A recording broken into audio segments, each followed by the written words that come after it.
Muito bem, este é Conexão Futura ao vivo aqui pelo seu canal Futura e também pela internet no nosso site que você já conhece, www.futura.org.br. Está aí o endereço e a nossa tela na internet para você. Eu começo o programa de hoje perguntando a você de casa, você comeu o que no almoço de ontem? Bom, se você não lembra, fique tranquilo, com certeza você não está sozinho. Agora, se a pergunta for qual a sua principal lembrança da infância, talvez aí a resposta venha um pouco mais rápido. Então, o que define quais recordações ficam marcadas e o que não passa pelo nosso crivo da memória seletiva? Em alguns casos, pode ser indício de uma condição mais séria. Segundo a Organização Mundial de Saúde, o número de pessoas com demência deve quase dobrar até 2030, chegando a 65 milhões.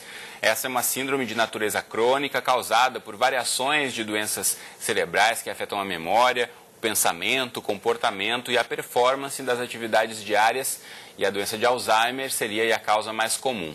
Mas nem toda pessoa que sofre de um problema de memória vai desenvolver esse tipo de transtorno mais grave. Mas seja de uma forma ou de outra, é preciso ficar atento. E aí sempre tem as palavras cruzadas, aí as histórias de consumir mais café, menos açúcar, comer mais peixe, dormir bastante. É difícil encontrar aí alguém que não tenha uma receita ou que não tenha lido alguma forma popular de supostamente manter a memória em dia. Então no programa de hoje a gente vai tentar tirar suas dúvidas sobre o que pode influenciar a boa saúde da sua memória. Então, para essa conversa, eu recebo aqui no estúdio o Leandro Teles, que é neurologista e membro da Academia Brasileira de Neurologia. Aqui ao meu lado está a professora de Artes Plásticas Cristina Bordini Franco. E também conosco está a Bianca Moraes, que é diretora do curso Supera. E você em casa, como sempre, também é nosso convidado, então aproveite aí para tirar todas as suas dúvidas, participe da conversa mandando mensagens, comentários, opiniões, contando pra gente como é que vai a sua memória. Então, pela rede social no Facebook, você tem um canal direto com a gente aqui no estúdio, basta acessar facebook.com/canal Futura Oficial, mandar aqui a sua dúvida, e também tem um canal direto com a gente de comunicação pelo Twitter, mandando mensagens para o perfil @canalfutura. Ou ainda, você pode ligar para a gente no 0 Operadora 21 3523 4098. Aproveitando que eu estou mostrando os sites aqui, lembrando que hoje é o último dia para você em casa participar da nossa promoção aqui sobre microcontos. Voltar a mostrar o Twitter para você. Escreva um microconto para a gente em até 140 caracteres. Tem até hoje às 4 da tarde e você pode aqui ganhar um kit. Já tem aqui as fotos com os livros dos escritores que passaram aqui no Conexão na semana passada. Mas enquanto você faz isso, manda sua pergunta ou cria seu microconto. Dou boa tarde aqui aos nossos entrevistados. Bem-vindos ao Conexão. Tudo bem com vocês? Tudo bom.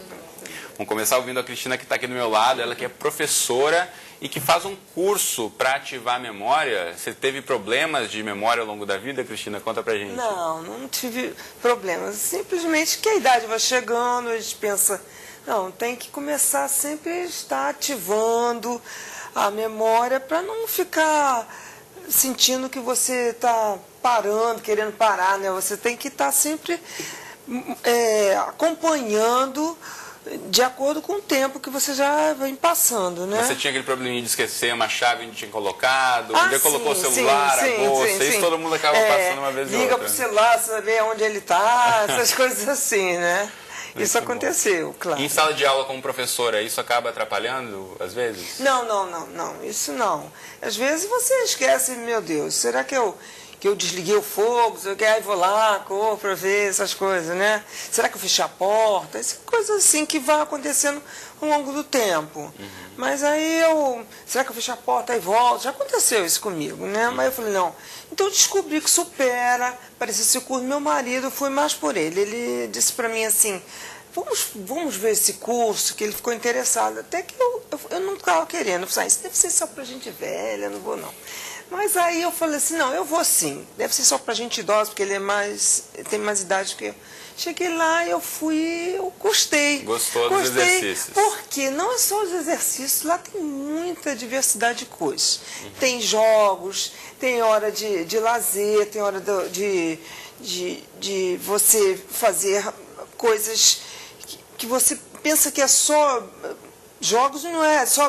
Tem contas que você começa a associar através do ábaco, que é A gente fala um pouquinho mais sobre isso daqui a pouco, mostrar aqui. A Bianca vai mostrar pra gente. Eu quero ouvir do Leandro, que está aqui com a gente. A Cristina disse que com o passar do tempo, a idade vai chegando, uns probleminhas de memória aqui, uns casos aqui, outros acolá, acabam acontecendo. De fato, a nossa memória, ela vai perdendo força aí com o tempo passando, com a idade chegando, Leandro? Essa é uma pergunta interessante. Na verdade, com a idade a gente amadurece uma série de outras coisas, a gente fica mais experiente, conhece alguns atalhos, mas as coisas da cognição podem ficar um pouco lentificadas.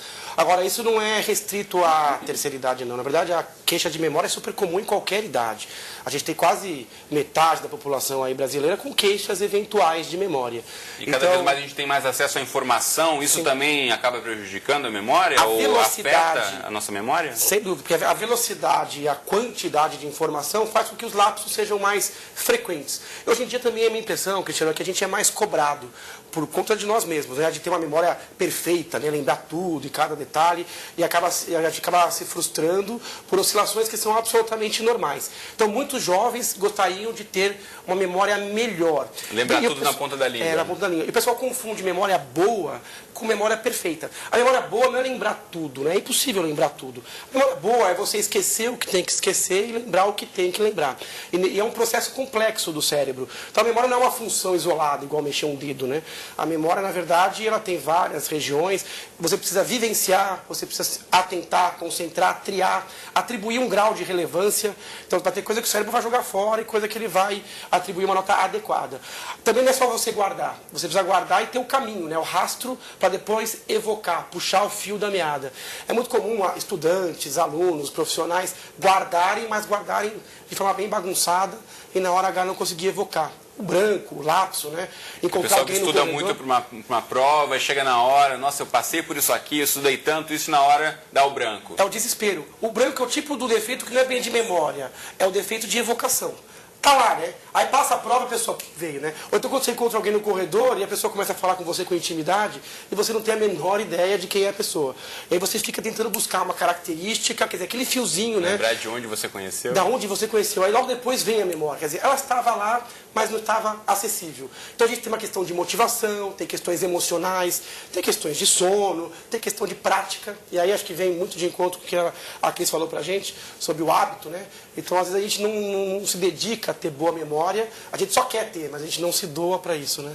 Bom, a gente está aqui com a Bianca também, que trabalha num curso, é diretora de um curso, que um dos focos é trabalhar a memória. Bianca, normalmente quem procura o curso para reativar a memória é mais idoso, é mais a garotada que está na escola, não tem faixa etária? Para a memória, realmente, assim, é mais o público voltado para, assim, da terceira idade, né?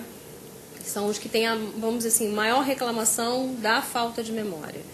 Porque, assim, como lá nós atendemos a todas as idades, né? Para criança, o foco é mais concentração, por conta desse mundo aí globalizado, de novas tecnologias, que as crianças são, né, hiperativas, então a concentração é o foco, mas memória mesmo é mais na terceira idade. Assim, claro que aqui o assunto é memória, né? Mas o método, ele não é só para estimular a memória está inserida também. Eu acho que a gente está com um probleminha no seu microfone, a gente vai voltar a falar com a Bianca daqui a pouquinho. Enquanto isso, eu quero ouvir então aqui da Cristina. Você falou que seu marido também tem a vontade de praticar algumas coisas sobre memória, puxa. Como é que os dois, então, agora fazendo exercícios, os dois estudando aí para reativar a memória, um ajuda o outro, Cristina? Ajuda. Assim, nós fazemos exercícios em casa também, né? Porque, inclusive, a gente tem bônus, a gente faz exercício em casa para incentivar. A gente chega lá, a professora Amanda, que é muito gentil conosco, ela vê se a gente faz exercício em casa, porque isso também, para ver se o aluno também praticando em casa, ele já chega também mais atento o que ela vai dar na aula. Porque você fazendo em casa, você não esquece, leva uma semana para você fazer. A continuidade. Agora, Bianca já está ouvindo o microfone, eu quero voltar a ouvir em relação a pergunta, então. E esses exercícios que a gente falava aqui um pouco, muitos utilizam o ábaco, que para quem é mais antigo deve saber do que eu estou falando. A Bianca tem um na mão aqui, vai mostrar para a gente também. Na realidade, assim, alguns exercícios passam por esse instrumento também. Na realidade, é a nossa principal ferramenta, né? Embora a gente tenha 5 ferramentas em que a gente trabalha essa estimulação cognitiva, né? O ábaco é uma ferramenta de cálculo milenar utilizada no Japão, que na realidade é o soroban, né? A gente aqui utiliza o nome ábaco porque a gente no Ocidente conhece o ábaco, né? Que é até um pouco diferente a ferramenta em si. Mas como a gente utiliza as contas, exatamente. Utilizou como ábaco, né? Exatamente. E a partir dessa ferramenta, a gente desenvolve concentração, coordenação motora, criatividade, né? Raciocínio lógico-matemático, velocidade de raciocínio, agilidade no raciocínio. E quer dizer, e todos esses fatores ajudam o quê? É a estimulação cognitiva e automaticamente a memória, né? Se você está mexendo com o seu cérebro, né? Tá aí a teoria da plasticidade neuronal, a plasticidade cerebral, desculpa, que é justamente isso. Embora com a idade a gente perca, né, essa questão de alguns neurônios, o nosso cérebro ele é capaz de recompor e de fortalecer as que existem. Então essa perda acaba sendo menor, né? Leandro, como a ciência explica, então, de que um instrumento como esse, milenar, como já disse a Bianca aqui, é uma das principais ferramentas, na verdade, para estimular o nosso cérebro? Isso é um barato que eles estão falando, né? Que essa questão da ginástica cerebral, o antissedentarismo mental. A gente sempre teve dúvidas se o que determinava a inteligência era só uma questão biológica, genética, e qual é o impacto do ambiente nisso, né? Hoje a gente tem convicção de que o ambiente ele é muito importante. Existe, sim, uma questão genética, biológica, você ter uma capacidade de memória ou ter outra, mas isso pode oscilar para cima ou para baixo de acordo com as suas experiências de vida. Sempre que você tira o cérebro da zona de conforto, você está estimulando o seu cérebro. E ele é diferente. Então também a gente antigamente achava que a plasticidade era uma coisa mais da criança, da infância, né? O cérebro vai se modificando. A criança nasce e não sabe andar, não sabe falar, de repente ela desenvolve essas habilidades e parecia que depois isso se congelava e ia declinando com a idade. Hoje a gente sabe que não é assim. Na verdade o cérebro ele é plástico até o último segundo de vida. Então a gente tem capacidade de fazer novas conexões, de mudar a informação a vida inteira. Então tirar o cérebro da zona de conforto, seja no dia a dia, seja com ferramentas, e essa é uma ferramenta interessante, né? Você vai estar sim estimulando o seu cérebro e tornando ele mais protegido. Você vai ter mais habilidades. Igual você pode aprender um instrumento musical, você é capaz de aprender um idioma, você é capaz de desenvolver habilidades, por exemplo, como a criatividade, a atenção, a memória, o pensamento lógico cartesiano. É interessante você buscar também desenvolver coisas que você não tem facilidade. Então você tem que ir atrás de desenvolver os seus talentos, aquilo que você tem habilidade, mas é interessante você buscar realmente o desequilíbrio, né? Buscar o desafio cerebral mental, né? E agora aquela boa e velha palavras cruzadas que saem sempre nos jornais, e o pessoal sempre diz, é bom fazer palavras cruzadas para manter a memória ativa. Isso de fato é uma técnica recomendável para quem quer trabalhar o cérebro? Isso que eu falei, é uma ferramenta. A gente sempre busca coisas que, primeiro, a pessoa tem que ter prazer naquilo. Tem gente que não gosta de palavra cruzada, vai fazer outra coisa. Mas é uma forma lúdica. Tem gente que gosta de jogos de carta, dominó, tem gente que gosta realmente de viagens, papos inteligentes, conhecer pessoas novas. Então o importante é você chacoalhar, sair. O veneno para o cérebro é a rotina. E ler ajuda também a manter memória ativa? Leitura é fundamental. Leitura é fundamental. Leitura é fundamental. E assim, o nosso cérebro, ele é preguiçoso. Né? Então por ele natureza. Exatamente. Então tem que ser estimulado o tempo todo. Ele precisa de variedade, de novidade, desafio crescente, isso numa constante, né? Então, por exemplo, ele falou dessa questão de sair da rotina, né? Então nós temos as neuróbicas, que elas já são bem conhecidas, que é justamente fazer práticas que não são da nossa rotina. E isso faz com que a gente fortaleça as nossas sinapses, as ligações neuronais. Então, assim, é muito interessante. Lá, né, como você falou assim, são várias práticas, né? Então, nós trabalhamos com jogos educativos que desenvolvem algumas habilidades, trabalhamos com apostilas de atividades também, como palavras cruzadas é uma delas, Sudoku, que está tão na moda aí, né? São algumas delas. Tem as dinâmicas de grupo, que a gente faz essa interação, essa coisa da relação interpessoal, intrapessoal. Então, assim, é uma metodologia bem completa que ativa o cérebro, ajuda ele de várias formas e ajuda a própria pessoa que está lá também. Bacana. Bom, eu estou falando aqui para você de casa participar e estão chegando várias perguntas para a gente, então não perca tempo e mande o seu recado enquanto há tempo. E aqui, por exemplo, eu começo fazendo a pergunta do Rony César Braga pelo Twitter. Obrigado, Rony, pela participação. Ele faz uma pergunta: como ele faz para decorar melhor os textos de teatro. O Rony deve ser ator. No caso de monólogos, por exemplo, em uma peça inteira só com um texto, como é que ele faz? Alguma dica para o Rony, Leandro? Na verdade, isso é uma dica para o Rony e para outras pessoas que gostam de memorizar. A primeira coisa é o entusiasmo, né? Quer dizer, você tem que estar ambientado e tem que ter uma volição, uma vontade. Então é importante a motivação. O ambiente tem que ser um ambiente adequado. É muito comum, às vezes, as pessoas querem decorar em ambientes tumultuados. Então, boa iluminação, silêncio. Você tentar, primeiro, captar o personagem antes de jogar o texto. Então, se você conseguir atribuir uma questão emocional ao texto, é mais fácil para o cérebro memorizar. Então, o cérebro gosta de estímulos intensos, repetidos, emocionalmente fortes, né? Então, isso o cérebro decora, ele memoriza. Então, evitar competição de estímulos. Tá com o estômago cheio, sentar com vontade de ir no banheiro, num lugar bem silencioso. Aquelas palavras mais fortes, é importante que ele mostre para o cérebro que aquilo é importante. Então, grifa com uma cor diferente, ou circula, marca. Até reescreve também, né? Até reescrever. Então, isso é fundamental. Quer dizer, você mostra para o cérebro. Então, você tira metade do trabalho do cérebro, que era a triagem. Você fala, ó, isto é importante. E a repetição. Né? Por isso é importante a revisão para o aluno. Né? Quando você testa a sua memória, quando você vivencia de novo. A outra coisa é evitar essa coisa de decorar literalmente. Né?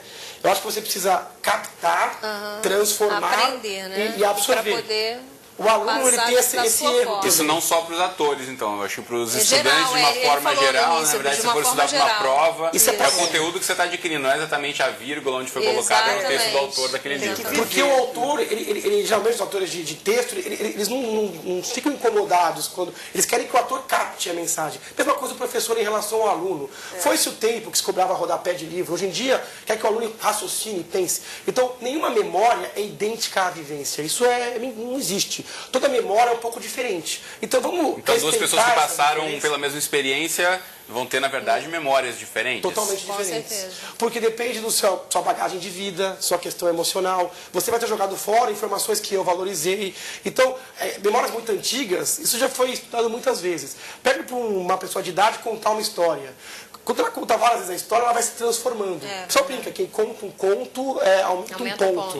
Então, toda a memória ela é uma vista diferente. Então, vamos aceitar isso. Em vez de decorar, vamos tentar absorver, transformar e devolver. Isso vai facilitar muito. Cristina, a família tem percebido mudanças no seu comportamento, nas histórias que você conta, você e seu marido? Dá um exemplo pra gente. Estão achando que todo mais alegre, porque é o que ela falou, a gente não pode cair na rotina. Eu ficava muito na rotina, mais parada, querendo só ver televisão, sempre as mesmas coisas.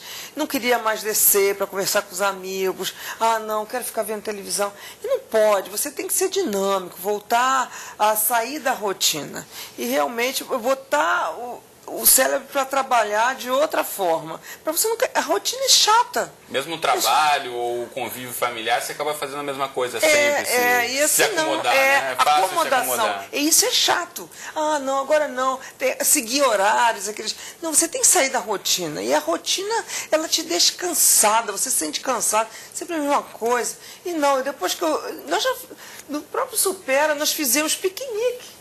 Saímos, tem um dia que eu piquenico com um grupo. Olha que coisa boa. Essa parte do interpessoal é fundamental, né, Bianca? Na verdade, não só é só memória de textos, né? Isso, ela está falando em relação à rotina e ele falou em relação à repetição, né?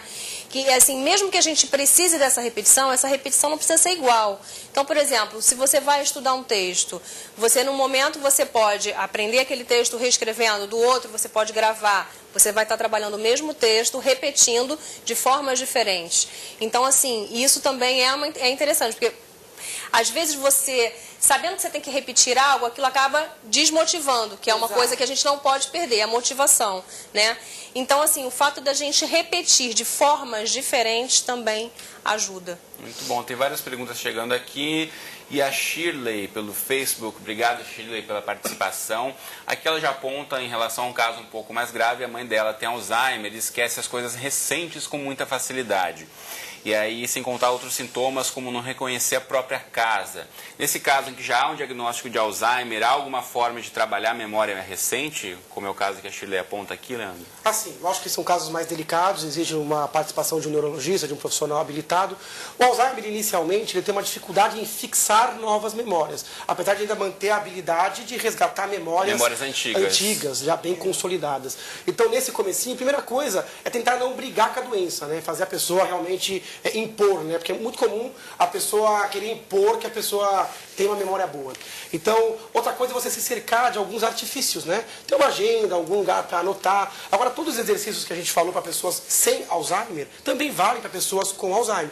É tudo uma questão de nível, né? Mas a pessoa com Alzheimer, ela pode ser treinada, ela pode praticar atividades, por exemplo, de fazer lista de palavras, de olhar um álbum de fotos e reconhecer as pessoas, lógico, respeitando as limitações. É só uma questão de nível. Então, ao lado da terapia com medicamento, existe uma terapia adaptativa, onde você vai colocar um pouco mais de calendário, vai usar uma agenda, para a pessoa não se sentir mal ou frustrada, né, com relação à doença, e pode sim, junto com isso, fazer um treinamento mental no nível adequado.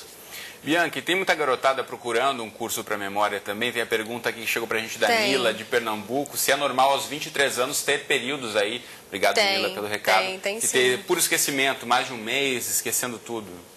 Não, assim, a reclamação do esquecimento, não. Nessa idade, não. Mas, assim, a procura pelo método nessa faixa etária, sim. Mas até por uma questão de pessoas que estão prestando concurso, que estão ali para conseguir, assim, esse raciocínio lógico, né, essa agilidade de raciocínio. Interessante que a idade, ela muda um pouquinho o diagnóstico. Muitas vezes você tem problemas que são de memória, mas na verdade a doença está em outro lugar. Em jovens abaixo de 50 anos, por exemplo, distúrbios de sono se manifestam com queixas de memória. A pessoa que tem insônia, dorme mal, tem apneia do sono, queixa de memória. A pessoa que tem hipotireoidismo, a glândula tireoide funciona abaixo. Às vezes a queixa que vem para o consultório é uma queixa de memória. Pessoas que são muito ansiosas, têm o foco no futuro, não vivenciam o presente, não memorizam. Então, ansiedade, depressão, a gente chama até de causa de pseudodemência, uma falsa demência. Parece que é um Alzheimer, quando você vai ver é uma depressão.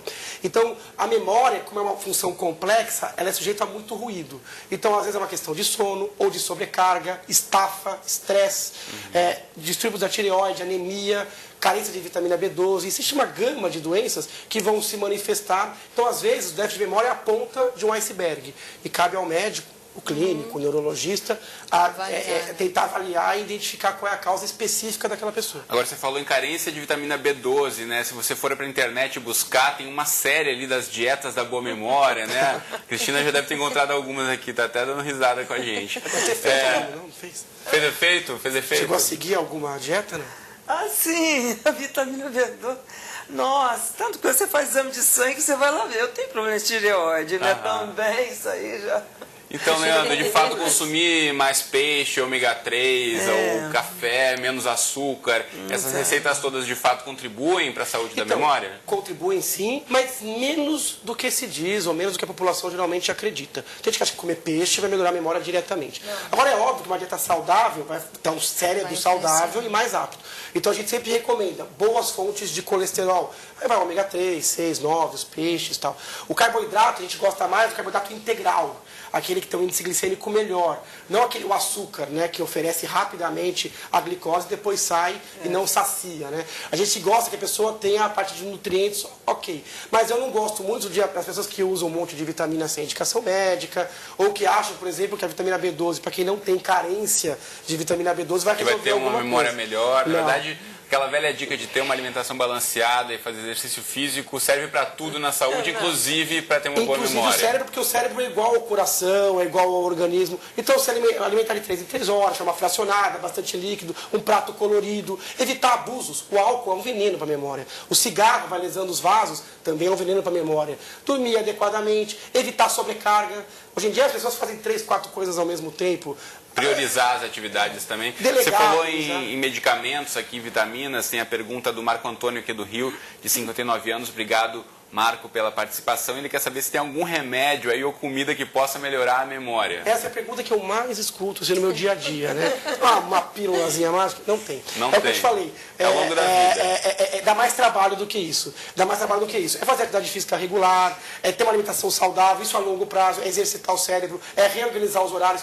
Então é muito mais difícil do que dar uma pílula mágica. Todas aquelas que estão na prateleira da farmácia, aquilo tudo é bobagem, não tem nenhuma comprovação. Ginkgo biloba, outros medicamentos, vitaminas de todos os tipos. Esses complexos de vitaminas. Polivitamínicos, para memória, não. Não para memória, para quase nada. A não ser quando você tem carência vitamínica comprovada ou doenças que possam levar a essa carência. Então, em vez de se automedicar, buscar um profissional habilitado para saber se é o seu caso, né? Muito bom. Tem mais uma pergunta aqui, a gente está quase encerrando, mas a Juliana Alves disse que adorou o tema, então obrigado, Juliana, aí pela participação, pela companhia. Ela quer saber, Bianca, quais os melhores truques para manter a memória sempre ativa? Truques, treinamento, sempre. Você está sempre fazendo alguma atividade, até que não seja de rotina. Então, por exemplo, vou dar um exemplo de neuróbica que já é bem conhecido, né? Normalmente, quando a gente utiliza o relógio, o nosso cérebro, por ser preguiçoso, ele já está agindo no automático. Então, você automaticamente já olha para o seu punho e visualiza. Se você trocar, você vai ver que você vai olhar primeiro para o braço onde estava. E depois é que o seu cérebro vai para onde ele tem que ir, né? E quando ele se acostumar com esse, você troca de novo para esse. Isso é uma atividade constante que você pode fazer, né? Agora, tem técnicas de memória, técnicas de associação, técnicas de encadeamento. Então, assim, é a forma como você vai trabalhar aquilo que você quer lembrar. E, assim, sempre, né, deixando claro que, para se ter a memória de algo, tem que haver o significado, como ele falou, tem que ter a relevância. Senão você não vai levar aquilo para você. Muito bom. Infelizmente o nosso tempo aqui já estourou. A gente espera ter contribuído para você exercitar sua memória. A partir de amanhã eu vou mudar meu pulso onde eu uso o relógio. Deixa eu mostrar rapidamente para você de casa 2 sites. O primeiro deles é do métodosupera.com.br, para você saber mais sobre esse curso aqui que a Cris já está bem familiarizada e que a Bianca falou também para a gente também. E outro site para você saber sobre notícias em relação à saúde neurológica, a Academia Brasileira de Neurologia é abneuro.org.br. Bom, recados dados, obrigado aos três pela presença aqui no Conexão de hoje.